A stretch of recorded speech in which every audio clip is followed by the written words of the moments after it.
Budget అనేది రెగ్యులర్గా ప్రవేశపెడితే regular బడ్జెట్లో వాల్యూమ్ 5 అండ్ వాల్యూమ్ 6లో ఇవన్నీ కూడా మెన్షన్ చేయక తప్పదు అని తెలిసి రెగ్యులర్ బడ్జెట్ కూడా ప్రవేశపెట్టుకోకుండా దాన్ని కూడా దాటేసే కార్యక్రమం జరుగుతూ ఉంది. ఒకసారి గమనిస్తే రెగ్యులర్ అప్పులు ఎంత ఉన్నాయని చెప్పి ఒకసారి గమనిస్తే నిజంగా ఈ డాక్యుమెంట్ ఒకసారి చూడాల్సిన అవసరం ఉంది. ఒకసారి అప్పులు ఎంత ఉన్నాయని చెప్పి గమనిస్తే 14 లక్షలు కాదు, 10 లక్షల కోట్లు కాదు, వాస్తవ అప్పులు ఎంత ఉన్నాయని చెప్పి చూస్తే స్టేట్ గవర్నమెంట్కి సంబంధించిన డైరెక్ట్ గవర్నమెంట్ డెట్ ఇది కూడా ఏంది, నేను మార్చ్ 31 దాకా కూడా తీసుకోవడం లేదు, జూన్ దాకా తీసుకుంటున్నా. చంద్రబాబు నాయుడు ప్రభుత్వం తీసుకునే దాకా కూడా మన అకౌంట్లోకే వేసుకుంటున్నాం ఇంకా గ్రేస్ఫుల్గా. సో అందాక తీసుకుంటే కూడా చూసుకుంటే గవర్నమెంట్ డెట్ 5,18,000 కోట్ల రూపాయలు. చంద్రబాబు నాయుడు గారు అధికారంలోకి రాకమునుపు 1,18,051 కోట్ల అప్పు ఉంటే చంద్రబాబు నాయుడు దిగిపోయే టయానికి 2,71,798 కోట్ల రూపాయల అప్పులు గవర్నమెంట్ డెట్ అయితే 5,18,000 కోట్లు మన హయాం జూన్లో ముగిసే టయానికి పెరిగిన దాకా పోయిన అప్పులు. అంటే చంద్రబాబు నాయుడు గారు అధికారంలోకి వచ్చేసరికి 1,18,000, ఆయన అధికారంలోకి దిగిపోయేసరికి 2,71,000, మనం అధికారం మొదలుపెట్టేసరికి 2,71,000, మనం అధికారం దిగిపోయేసరికి 5,18,000 కోట్ల రూపాయలు అప్పులు.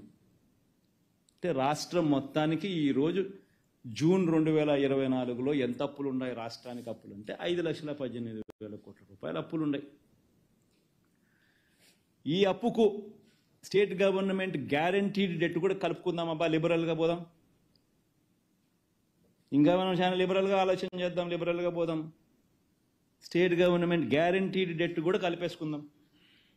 స్టేట్ గవర్నమెంట్ గ్యారంటీడ్ డెట్ కూడా కలుపుకుంటే అంటే ఈ సివిల్ సప్లైస్ కార్పొరేషన్లకు ఇటువంటి వాటికి అన్నిటికీ కూడా గవర్నమెంట్ గ్యారంటీ ద్వారా అప్పులు తెచ్చుకుంటే అటువంటివన్నీ కూడా కలుపుకుంటే చంద్రబాబు నాయుడు గారు అధికారంలోకి రాకమునుపు ఆయన హయాంలో స్టార్ట్ అయ్యేసరికి 5,744 కోట్లుంటే ఆయన హయాం ముగిసే టయానికల్లా అవి కాస్త 50,000 కోట్లకు ఎగబాకుతే మన హయాం స్టార్ట్ అయ్యే టయానికి 50,000 కోట్ల రూపాయలుతో మొదలెడితే మన హయాం ముగిసేసరికి అటువంటి అప్పులు 1,06,000 కోట్లకు ఎగబాకాయి.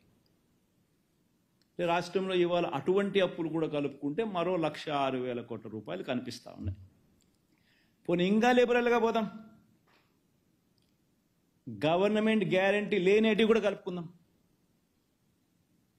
గవర్నమెంట్ పరంగా పవర్ జనరేటర్స్ లాంటి వాళ్లకు పేయబుల్స్ కూడా లెక్కేసుకుందాం. అవి కూడా లెక్కేసుకుంటే debt in the books of power sector corporations Chandrababu Naidu garu అధికారంలోకి రాకమునుపు 26,000 కోట్ల రూపాయలు ఉంటే ఆయన అధికారం ముగిసేసరికి ఆ పబ్లిక్ సెక్టర్ అండర్టేకింగ్స్లో ఆ కార్పొరేషన్స్ పవర్ సెక్టర్ కార్పొరేషన్స్లో 64,674 కోట్ల రూపాయలకు అప్పులు ఎగబాకే. పవర్ డ్యూస్ పవర్ జనరేటర్స్ కానీ కట్టాల్సిన బకాయిలు మరో 21,000. Power sector liabilities aggregate debt and payables ఎంత అని చూసుకుంటే 86,215 కోట్ల రూపాయలు. అంటే 29,000 కోట్ల రూపాయలు ఆయన హయాంలో మొదలు కాకమునుపు ఉంటే ఆయన హయాం ముగిసేసరికి ఇటువంటి లయబిలిటీస్ కూడా 86,215 కోట్లకు ఎగబాకే. మన హయాంలో వచ్చేసరికి 86,215 కోట్లతో స్టార్ట్ చేసి 1,23,000 కోట్ల రూపాయలకు ఇప్పుడు మన హయాం ముగిసేసరికి రాష్ట్రానికి సంబంధించిన అటువంటి అప్పులు ఉన్నాయి. మొత్తంగా అప్పులు ఎంత అని చూస్తే స్టేట్ గవర్నమెంట్ డైరెక్ట్ డెట్ అంటే FRBM నుంచి మనం తీసుకునే debt, state government guaranteed debt, state government గ్యారంటీతో సంబంధం లేకుండా కూడా ఉన్న స్టేట్ గవర్నమెంట్ డెట్లు, ఇటువంటివన్నీ లెక్కేసుకుంటే రాష్ట్రం చంద్రబాబు నాయుడు గారు తీసుకోక మునుపు వరకు 1,53,347 కోట్ల రూపాయలు అప్పులు ఉంటప్పుడు చంద్రబాబు నాయుడు అధికారంలోకి వచ్చాడు. అది కాస్త చంద్రబాబు నాయుడు గారు అధికారంలోకి దిగిపోయేసరికి 4,08,000 కోట్ల రూపాయలకు ఎగబాకింది. మనం అధికారంలోకి వచ్చేసరికి 4,08,000 కోట్ల రూపాయల అప్పులుతో మనం మొదలెడితే మనం అధికారంలోకి దిగిపోయే నాటికి 7,48,000 కోట్ల రూపాయల అప్పులు. Compounded annual growth rate Chandrababu Naidu గారి 5 ఏళ్ళు, మన వైఎస్ఆర్సీపీ పార్టీకి సంబంధించిన 5 ఏళ్ళు, ఎవరి హయాంలో అప్పులు ఎవరు ఎంత ఎక్కువ చేశారు అని చెప్పి ఒకసారి చూస్తే చంద్రబాబు నాయుడు గారి హయాంలో 1,53,347 కోట్ల రూపాయలతో ఆయన మొదలెట్టినది ఆయన పాలన. 4,08,000 కోట్ల రూపాయల దాకా ఆయన అప్పులు చేసిన పరిస్థితులు చూస్తే ఏకంగా 21.63%, 21.63% compounded annual growth rate of all liabilities. మన హయాంలో 4,08,170 కోట్ల రూపాయలతో మొదలెడితే 7,48,000 కోట్ల రూపాయలకు ఇప్పుడు ఉన్న పరిస్థితులను లెక్కేసుకుంటే compounded annual growth rate of liabilities ఎంత అంటే 12.90% మాత్రమే. అంటే 21% అప్పు చేసినోడు గొప్పోడా? రాష్ట్రాన్ని దాన్ని ఏమన్నాడు, ఏం పదం వాడినాడైనా? రాష్ట్రాన్ని ఆర్థిక ధ్వంసం. 21.63% compounded annual growth rate of debt చేసినవాడు ఆర్థిక ధ్వంసం చేసినవాడా? మనము కేవలం 12.9%, అన్నీ కలిపినా కూడా, అన్ని రకాల డెట్స్ కలిపిన మనం ఆర్థికంగా ధ్వంసం చేసిన వాళ్ళమా? అందరూ కూడా ఈ పాయింట్ గమనించాల్సిన అవసరం ఉంది. మరి ఎక్కడ 14 లక్షల కోట్లను అబద్ధాలు చెప్పడం ధర్మమేనా? గవర్నర్ ప్రసంగంలో 10 లక్షల కోట్లని చెప్పించడం ధర్మమేనా? ఉన్నవి అన్ని రకాల అప్పులు కూడా లెక్కేసుకున్నా కూడా, including payables to power generators, అటువంటివి కూడా కలుపుకున్నా కూడా కేవలం 7,48,000 మాత్రమే ఉండడం వాస్తవం అయితే ఈ మాదిరిగా తప్పుడు లెక్కలు చెప్పడం ధర్మమేనా?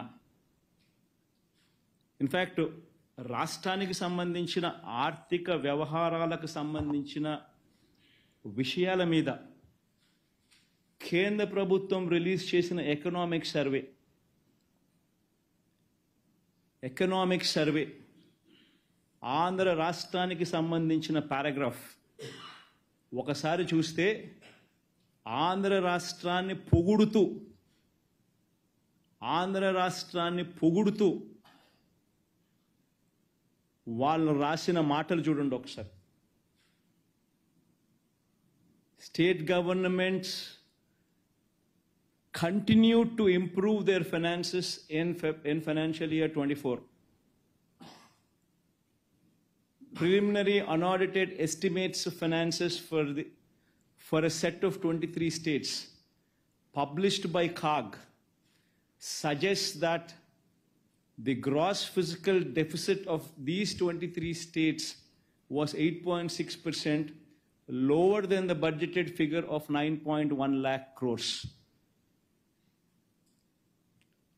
This implies that fiscal deficit as a percentage of GDP for these states came in at 2.8% as against the budgeted of 3.1%. The quality of spending by state governments improved, with state governments focusing on capex as well. The 23 major states are Andhra Pradesh, Arunachal Pradesh అని ఇట్లాంటివన్నీ రాసినారు. మనము కేటాయింపులు, మనం బడ్జెట్లు మన ద్వారా మనకు ఇచ్చే అవకాశం, FRBM ద్వారా మనకు అవకాశం ఉండి మనల్ని బారో చేసుకునే అవకాశం మనకి ఇచ్చిన దాన్ని కూడా ఇంకా తక్కువ తీసుకున్నాం, ఇచ్చిన దానికన్నా కూడా. డైరెక్ట్ బెనిఫిట్ ట్రాన్స్ఫర్ లాంటి గొప్ప కార్యక్రమాలు మనం చేసినాం కాబట్టి మన రాష్ట్రాలు ఏదైతే మన మన మన రాష్ట్రం ఏదైతే ఉందో దాన్ని పొగుడుతూ కూడా రాసినారు. క్వాలిటీ గురించి కూడా, quality of spending by state governments improved అని కూడా కితాబ్ ఇచ్చినారు. ఒకసారి రాష్ట్రానికి సంబంధించిన మార్చ్ 2024 దాకా ఇది this is data from RBI, అంతే కదా కృష్ణ?